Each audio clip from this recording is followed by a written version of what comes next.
firman. Oleh karena kami mempermuliakan nama-Mu ya Tuhan, dan kami rindukan Engkau perkenankan kami puji-pujian ini masuk ke dalam hadirat-Mu ya Tuhan.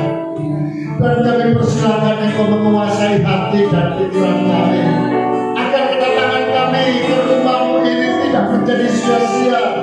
Pada saatnya kami akan mendengar firman-Mu ya Tuhan. Bapak urapi hamba-Mu, layakan hamba-Mu, dan mampukan hamba-Mu dapat menyuarakan isi hati-Mu ya Bapa, sehingga kami semua yang datang akan pulang membawa berkat daripada firman-Mu. Dalam nama Tuhan Yesus, kami siap untuk mendengarkan-Mu. Haleluya. Mari semua yang siap mendengarkan firman Tuhan bersama kita berkata, amin. Amin. Oke, silakan duduk saudara yang kasih. Ya. Salam semuanya. Salam semuanya. Saudara-saudara yang kasih, hari ini adalah minggu pertama ya di bulan Maret 2021. Saudara yang kasih, dan hari ini ibadah kita disertai dengan perjamuan kudus. Ya. Nah, saudaraku, baiklah, kita akan buka Alkitab kita sebagai landasan buat firman Tuhan di hari ini di dalam Injil Yohanes pada pasal yang ke-5. Kita baca mulai dari ayat yang kedua sampai dengan ayat yang ke-9. Ya. Sekali lagi, Yohanes pada pasal 5 ayat 2 sampai dengan ayat yang ke-9. Ya. Seperti biasa, untuk menghormati pembacaan firman Tuhan di awal, saudara-saudara yang kasih, kita bangkit berdiri, kita akan baca secara responsoria. Ya, saya akan bacakan ayat-ayat yang genap. Bapak Ibu sekalian, ganjil dan ganjil terakhir yaitu ayat 9, baru kita akan baca bersama ya. Demikian firman Tuhan. Di Yerusalem dekat pintu gerbang domba ada sebuah kolam yang dalam bahasa Ibrani disebut Bethesda. Ada 5 serambinya.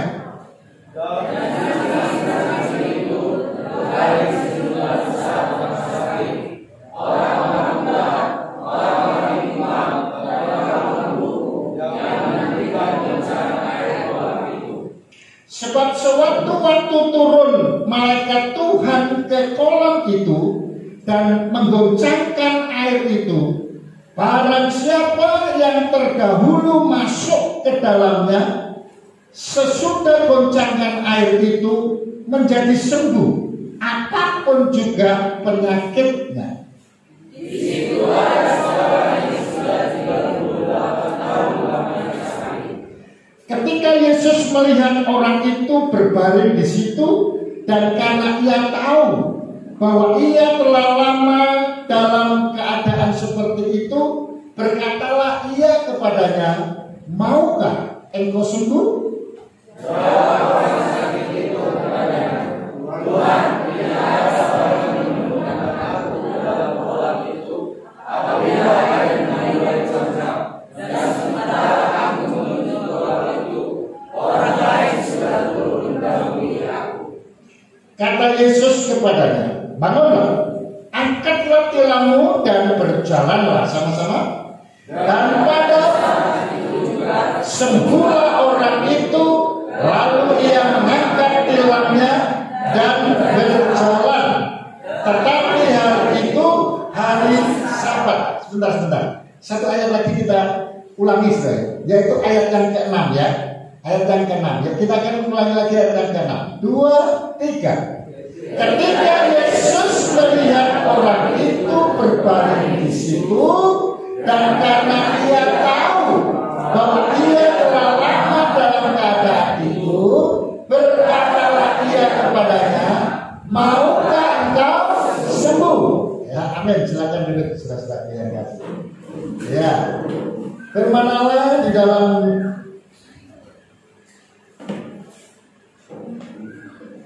minggu pertama di bulan Maret yang berkenaan dengan perjamuan suci, saudara-saudaraku yang kasih, saya ambil temanya dari sini, ya, yaitu pernyataan Tuhan Yesus atau perkataan Tuhan Yesus atau pertanyaan Tuhan Yesus kepada orang yang sakit berapa lama? 38 tahun. Ya, 38 tahun ya.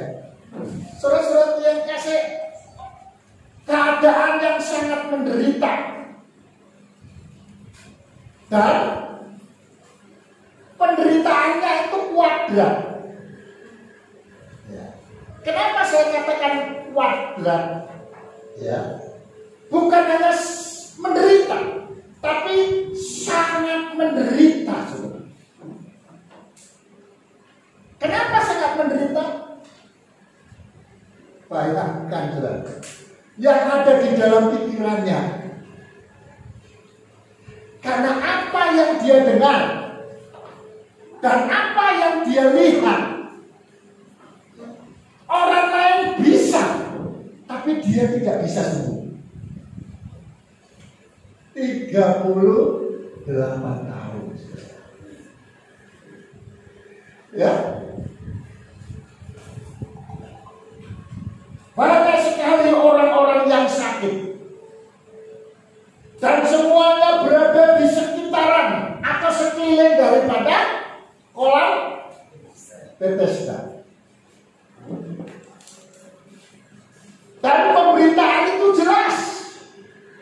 Siapapun orangnya, apapun sakitnya, saudara-saudara yang kasih, begitu goncangan air terjadi, ya. Karena menurut mereka, ketika air bergoncang itu malaikat, tandanya malaikat turun di situ. Kira-kira pemahaman mereka, malaikat lagi ngapain ya? Kok sampai bisa bergoncang? Maka orang berpikir-pikir kan macam-macam. Bisa saja malaikat lagi mandi.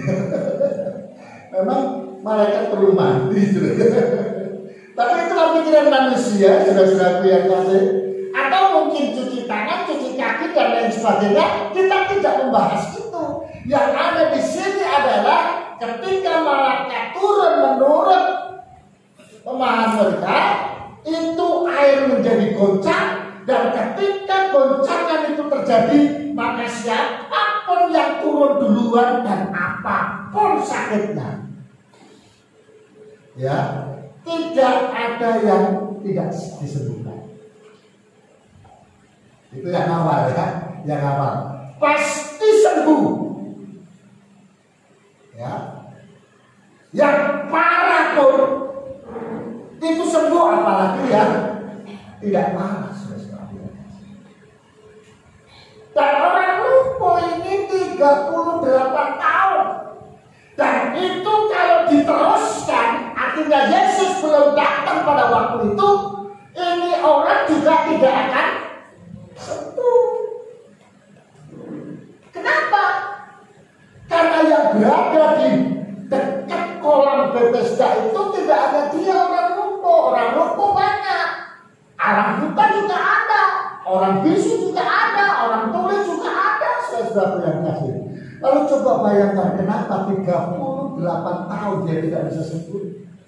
Karena begitu goncangan terjadi, keinginan hati dia ada. Dia ingin melompat, dia ingin berlari, tapi apalah daya, oleh karena kelumpuhannya dia tidak bisa lakukan itu. Maka akan selamanya dia akan lumpuh, saudara-saudara yang kasih. Tapi nas ini mengatakan ketika Yesus itu datang, ya, Yesus adalah Allah yang maha tahu segala sesuatunya. Maka ayat itu mengatakan dengan jelas, ayat yang ke-6 itu, ketika Yesus melihat orang itu berbaring di situ, dan karena Yesus tahu, ya, bahwasanya ia telah lama dalam keadaan itu, ya, ini kebanggaan bagi orang yang percaya kepada Yesus. Ya, karena sesungguhnya Yesus itu tahu apa yang menjadi kesulitan kita. Sesungguhnya Yesus itu tahu apa yang menjadi pergumulan kita. Saudara-saudaraku yang kasih, tahu. Ya, dibuktikan dengan pernyataan dia di dalam ayat itu. Ya, sekali lagi ulangi, ketika Yesus melihat orang itu berbaring di situ, dan karena ia tahu, perhatikan ya, bahwa ia tahu bahwa ia telah lama dalam keadaan itu, ya, maka, ya, inilah hati Yesus. Maka inilah keinginan Yesus. Apakah keinginannya? Keinginannya sama dengan apa yang disampaikan kepada orang yang lumpuh. Dan itu sama juga keinginan Yesus disampaikan kepada kita. Apa itu keinginannya? Apa itu kehendaknya? Saudara-saudara yang kasih, berkatalah Yesus kepadanya, maukah engkau sembuh? Ya, maukah engkau sembuh? Ini adalah sebuah pertanyaan Tuhan. Maukah engkau sembuh? Jadi salah kalau ada orang mengatakan, oh Tuhan tidak menolong aku, oh Tuhan tidak menyembuhkan aku, oh Tuhan tidak memberikan pekerjaan bagiku, oh Tuhan tidak memberikan kedamaian bagiku. Saudara, ini adalah pernyataan-pernyataan orang yang salah. Karena sesungguhnya hati Yesus, karena sesungguhnya perkenankan Yesus adalah, maukah engkau sembuh? Artinya, aku ingin menolongmu, aku siap, kapanpun siap. Saudara-saudara yang kasih, tapi yang menjadi permasalahan adalah, seringkali kita seperti orang yang lumpuh ini.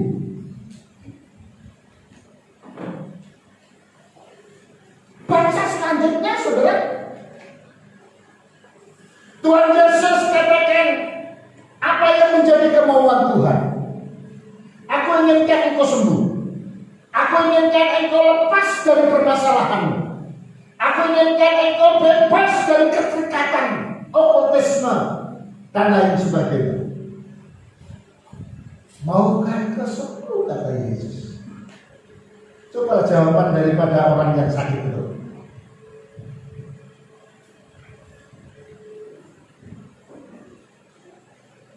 Apa dikatakan? Tapi memang ini agak sedikit lompat-lompat, saudara-saudara yang kasih. Ketika seharusnya seorang itu ditanya, apakah engkau ingin sembuh? Maka harusnya secara spesifik dia katakan, ya. Ya.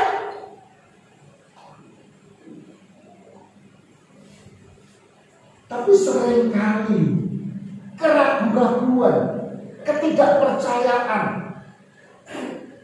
Dalam satu sisi memang manusiawi. Nah, bayangkan 38 tahun. Ya. Itu jelas nyata-nyata dia lihat orang yang nyemplung itu sembuh. Berarti dia akhirnya diikat dengan sebuah keyakinan, kalau aku tidak nyemplung, kalau aku tidak masuk ke air, pasti aku gak sembuh. Apalagi yang bertanya kepadanya, yaitu manusia yang namanya Yesus itu. Sulit, nggak mungkin. Makanya dikatakan pada ayat sebelumnya, Tuhan gak ada yang membawa aku masuk ke dalam air. Jadi itu yang seringkali mempengaruhi kita sehingga kita tidak bisa mendapatkan pertolongan Tuhan. Padahal kalau lihat saudaraku, prosesnya beda. Kejadian ini tatkala Yesus masih ada di dunia. Tatkala Yesus sedang mengerjakan keselamatan, tatkala Yesus membuktikan kasih Bapa kepada dunia untuk menyelamatkan dunia, sampai dia mati di atas kayu salib. Kita sebagai orang yang percaya, orang Kristen, apa yang ada di dalam pemandangan pikiran kita? Apa yang ada dalam hati kita tentang Yesus? Yesus itu mati untuk apa sih? Selalu kasih. Dan tentu kita tahu sebagai orang Kristen, karena dari kecil kita sudah ikut sekolah minggu, kita sudah diajari Yesus datang untuk menyelamatkan kita. Betul, saudara-saudara yang dikasih. Yesus datang untuk mengampuni dosa kita. Betul, saudara-saudara, tidak salah. Ya. Yesus datang untuk menolong kita. Betul, saudara-saudara yang kasih. Tapi ketika kita menghadapi masalah, mampukah kita yakin, kita percaya bahwasanya kita akan dilepaskan, kita bisa lepas?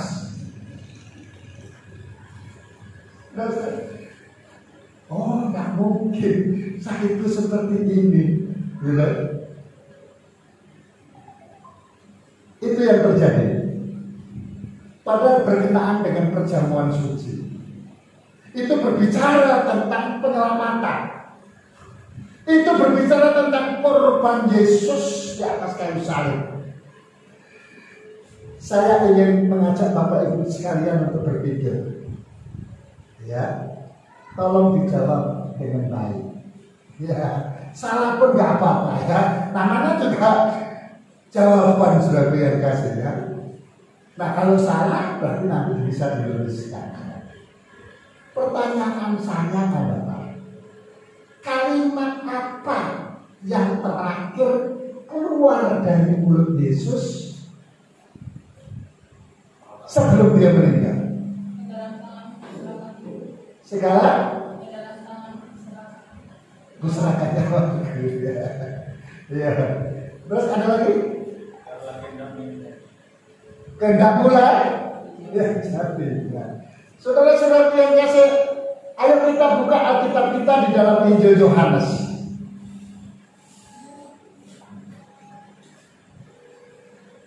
Pada pasal 19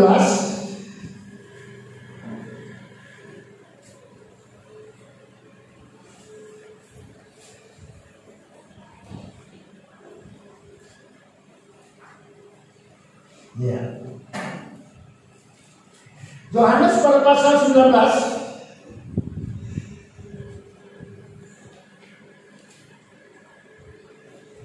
ayat yang ke-28 sampai dengan ayat yang ke-30. Kita baca bersama-sama. Yohanes 19 ayat 28 sampai dengan ayat yang ke-30. Kita baca 2, 3. Sesudah itu, karena Yesus tahu bahwa segala sesuatu telah selesai, berkatalah ia, supaya genaplah yang ada tertulis dalam kitab suci, aku haus.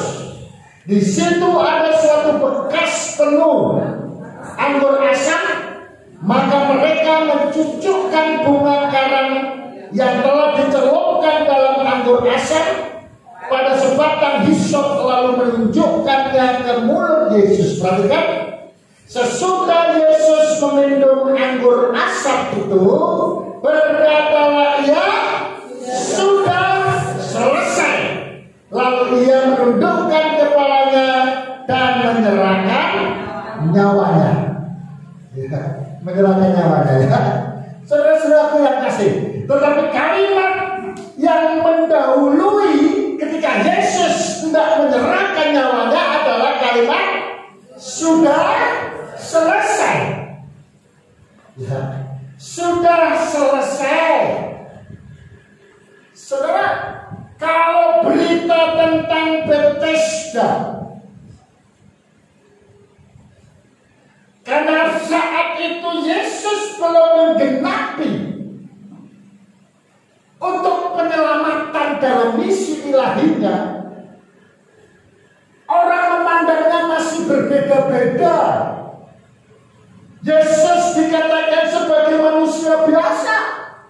Yesus dikatakan sebagai nabi. Yesus dikatakan sebagai macam-macam suatu. Dan juga dikatakan Yesus sebagai anak Allah. Itu ketika Yesus masih ada di dunia. Maka ketika Yesus berkata kepada orang lumpuh itu, maukah engkau sembuh? Maka naluri kemanusiaan bisa saja dia sulit mempercayai Yesus. Kenapa? Karena dia akan lebih mudah mempercayai budaya itu, mempercayai apa yang ada di lingkungannya. Karena Bethesda itu dalam lingkungannya sudah mempengaruhi banyak orang, makanya orang-orang yang sakit dibawa ke kolam Bethesda. Bawanya kapan? Bawanya ketika orang itu sakit. Bawanya ketika itu orang mengetahui bahwasanya di kolam Bethesda itu ada mukjizat.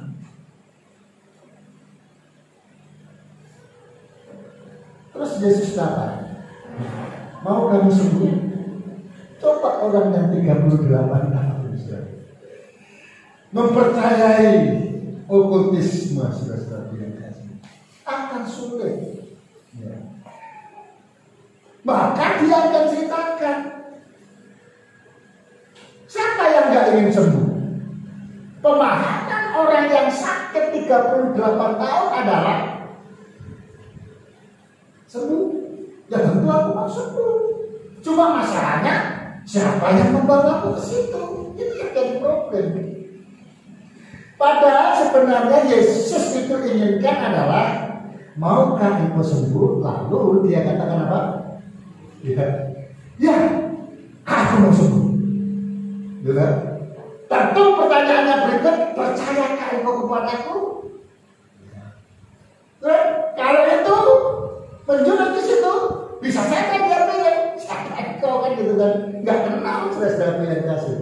Ya. Tapi ketika dia katakan, ya aku percaya kepadamu. Ya.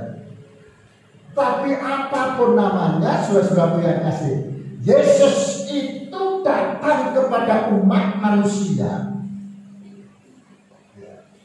Itu selalu dengan kesabarannya, itu selalu dengan kasihnya. Dia terus menawarkan kesembuhan, menawarkan pertolongan. Dan Yesus tahu kemampuan orang itu, karena situasinya yang seperti itu, karena zamannya yang berbeda dengan zaman kita. Makanya Tuhan katakan, sembuhlah itu. Ya, angkat tilammu seperti itu. Maka sembuhlah dia. Ya. Tapi kita, zaman kita berbeda. Ketika perjalanan pelayanan Yesus hampir selesai, dan ketika Yesus di atas kayu salib, sejarah Alkitab mengatakan setiap orang yang datang kepadanya, tidak ada satupun yang tidak disembuhkan, tidak ada satupun yang tidak ditolong oleh Tuhan. Maka ketika dia mengakhiri misi pelayanan di dunia, dia katakan sudah selesai. Sudah selesai. Artinya apa? Engkau harus percaya bahwasanya di dalamku itu ada penyelesaian. Di dalamku ada pertolongan.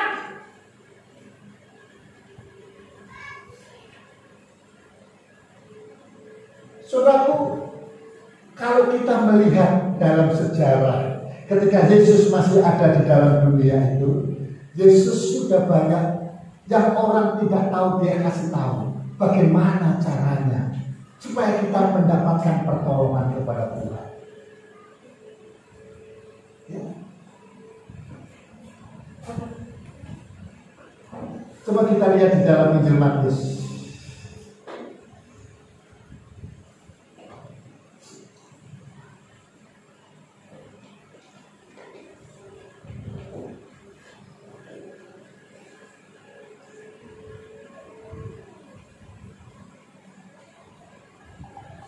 Kita baca dalam ayat yang ke-9 pasal 17. Matius 17 ayat yang ke-19 sampai 21.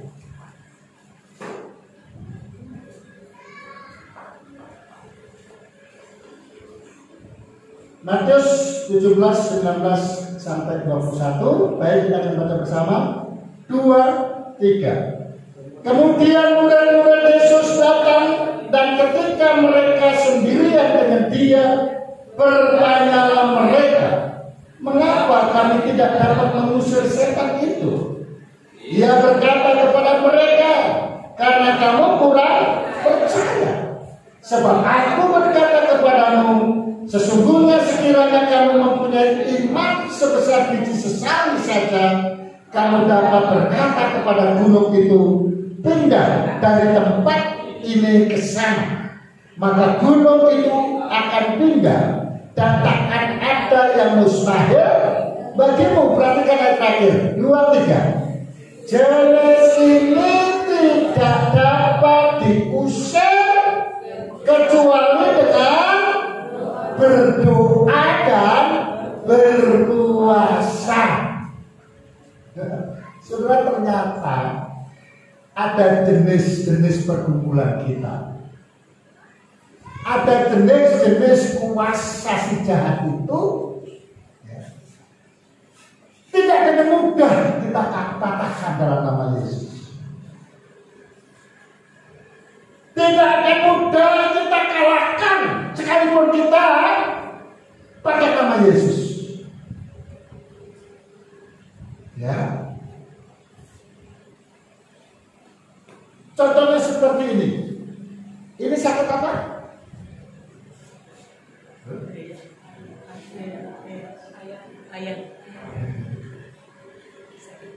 Sakit ayam atau dikuasai roh jahat? Loh, berarti ayat 19 ya. Kemudian murid-murid Yesus datang, dan ketika mereka sendirian dengan dia, bertanyalah mereka, mengapa kami tidak bisa mengusir setan? Dia mau mengusir setan atau mengusir ayam? Kira-kira. Saudara, ini yang seringkali mengganggu pikiran kita sehingga kita tidak bisa memahami. Ya, sesungguhnya ada dunia nyata dan juga ada dunia roh. Secara kasat mata, ini orang sudah yang kasih. Kalau kita lihat dalam satu perikopnya, judulnya apa di situ? Di atas ayat 14. Yesus menyembuhkan seorang anak muda yang sakit ayam, ya, bukan ayam. Sakit ayam. Sakit ayam itu yang kayak apa sih? Ya? Berbuih-buih. Ada kejang-kejang ya? Ada yang bisa merasakan ya? Bagaimana kejang-kejang? Terus pokoknya seperti itu. Saudara-saudara yang kasih, menyiksa dia. Ya. Bahkan kalau di dalam Alkitab ini, saudara-saudaraku yang kasih, dikatakan pada ayat yang ke-15, katanya, Tuhan, kasihanlah anakku, ia sakit ayam dan sangat menderita, ia sering jatuh ke dalam api dan juga sering ke dalam air. Ini dua pantangan penyakit ayam. Ya, jatuh ke dalam api dengan ke dalam air. Nah, kalau ke dalam api pasti bahaya. Selesai dipanggang nanti ya. Selesai. Harapannya tipis. Maka bisa saja murid-murid tidak bisa menyembuhkan dia. Kenapa? Karena yang dia penting, ya, karena yang dia usir itu adalah ayamnya. Penyakit ayamnya. Nah, kalau penyakit ayam secara medis, saudara-saudaraku yang kasih, ya bisa saja disembuhkan secara medis, saudara-saudaraku. Ternyata ini bukan sekedar penyakit medis, saudara-saudara kasih. Perhatikan, Tuhan tidak pernah menciptakan dalam pengertian itu menghendaki umatnya sakit. Ya, ingat peristiwa Ayub, iblisnya yang ngomong sama Tuhan, Tuhan, ya, cobalah kalau itu Ayub, ya, dia menderita, dia sakit, pasti dia akan mengutuki Tuhan. Padahal awalnya Tuhan bilang apa? Tidak ada seorang pun seperti hamba Tuhan. Dia adalah seorang yang setia, dia adalah seorang yang jujur, setia, dia orang yang saleh, dikatakan seperti itu, saudara kasih. Maka ketika iblis berkata seperti itu, Tuhan, karena dia nggak sakit, karena dia nggak menderita, ya, karena dia kok berkata, coba kalau dia menderita, pasti, gitu. Maka Tuhan bilang apa? Oke, silakan. Tak izinin kamu uji. Jadi penderitaan, penyakit dan lain sebagainya sumbernya itu adalah setan, itu adalah iblis.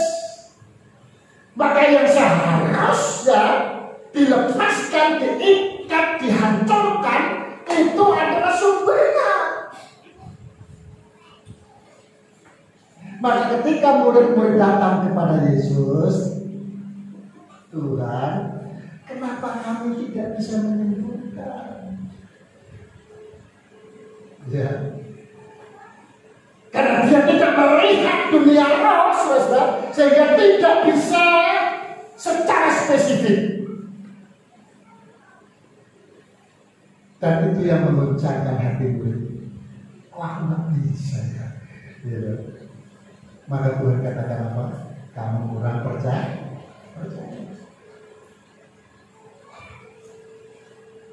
Dan ayat ini juga menunjukkan bukan hanya sekedar percaya. Ada hal-hal tertentu. Ya, kalau kita katakan ini adalah jenis yang apa bahasa? Dablek. Jenis yang sulit. Maka itu Tuhan katakan pada ayat yang ke-21 itu, jenis ini tidak dapat diusir kecuali dengan berdoa dan berpuasa. Maka ketika bulan lalu pelayan-pelayan Tuhan Philadelphia 2 berkumpul, lalu kemudian menyampaikan, mencetuskan, ya Pak Gembala, kita doa puasa. Ya, langsung saya sapa, oke, kita harus doa puasa. Kenapa? Ini landasannya, saudara. Doa puasa itu penting. Dan beberapa waktu yang lalu di khotbah hari Minggu saya sampaikan, kapan, berapa lama doa puasanya orang percaya? Tentu nggak ulangi lagi, ya. Itu adalah doa puasa yang paling enak karena dia tidak ditentukan lamanya kita berpuasa, lamanya kita berdoa. Tapi itu ditentukan adalah bagaimana kita punya hati, ya, bisa mendekatkan diri kepada Tuhan, menekan hawa nafsu yang jahat. Itu yang Tuhan mau, saudara. Dan puji Tuhan, hari Sabtu kemarin doa puasa telah berjalan dengan baik. Amin. Nah, yang merasa tidak datang, datanglah pada hari Sabtu yang akan datang. Dalam pembahasan pertemuan pelayan-pelayan Tuhan itu juga menyertakan, karena ada nas yang lain, karena mendekatkan diri kepada Tuhan dan yang menjadi kemauan Tuhan tidak hanya doa puasa, tidak hanya percaya. Apa itu? Pak Gembala, kita perlu doa semalaman. Ya. Lalu kita sepakati doa semalam 1 bulan sekali, dicari kalau ada hari liburnya. Supaya apa? Supaya yang doa semalaman besok libur. Sudah kasih. Itu juga perlu ya. Dan nanti kalau ada doa semalaman saudara, kita rame-rame doa semalaman. Ada apa saudara? Pergumulan kita, apa yang menjadi tanggung jawab kita terhadap gereja, itu Tuhan akan berkati. Ada mujizat-mujizat demi mujizat di dalam gereja Tuhan. Kuasa perkataan pelayan-pelayan Tuhan menjadi berkat bagi setiap orang yang mendengar. Itu yang Tuhan mau. Maka itu Bapak Ibu dan saudara-saudara sekalian, kita memasuki apa yang menjadi program kita. Tundukkan kepalamu saudara-saudara yang kasih. Yaitu perjamuan kudus. Tadi sudah kita baca ayatnya.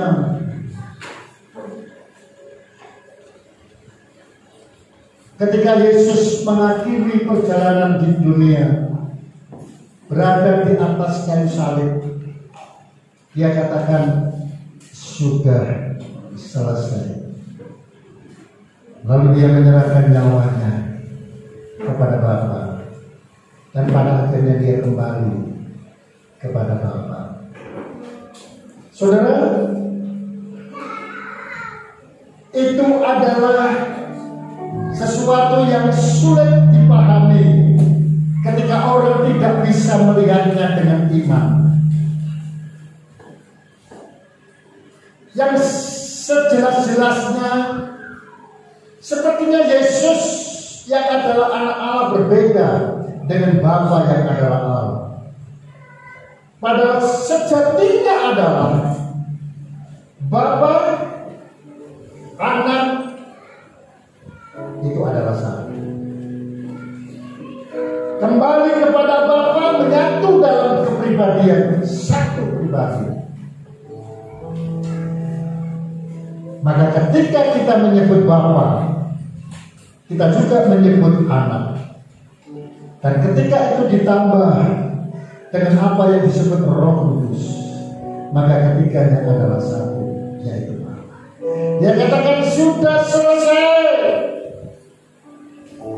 Artinya Tuhan mau kita menyadari, kita mempercayai bahwasanya sesungguhnya Tuhan katakan kepada kita, maukah engkau sembuh, maukah engkau lepas dari masalah dan problem dalam hidupmu? Lalu kita tidak menjawabnya seperti orang yang ada di kolam Bethesda itu. Harusnya kita langsung berkata, Yesus, Tuhan, aku mau sembuh, aku mau kau lepaskan dari kebiasaan-kebiasaan buruk, aku mau supaya engkau lepaskan aku dengan pengaruh kedagingan. Kenapa? Karena itu memang sulit, walaupun Yesus sudah katakan sudah selesai. Dan oleh karena umat manusia memikirkan apa yang terpikirkan di dalam kemanusiaannya, sehingga dia susah untuk mempercayai Yesus dengan baik.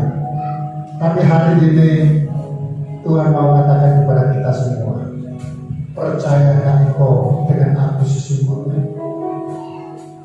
Kalau kita percaya dengannya, sungguh-sungguh percaya kepadanya, melakukan apa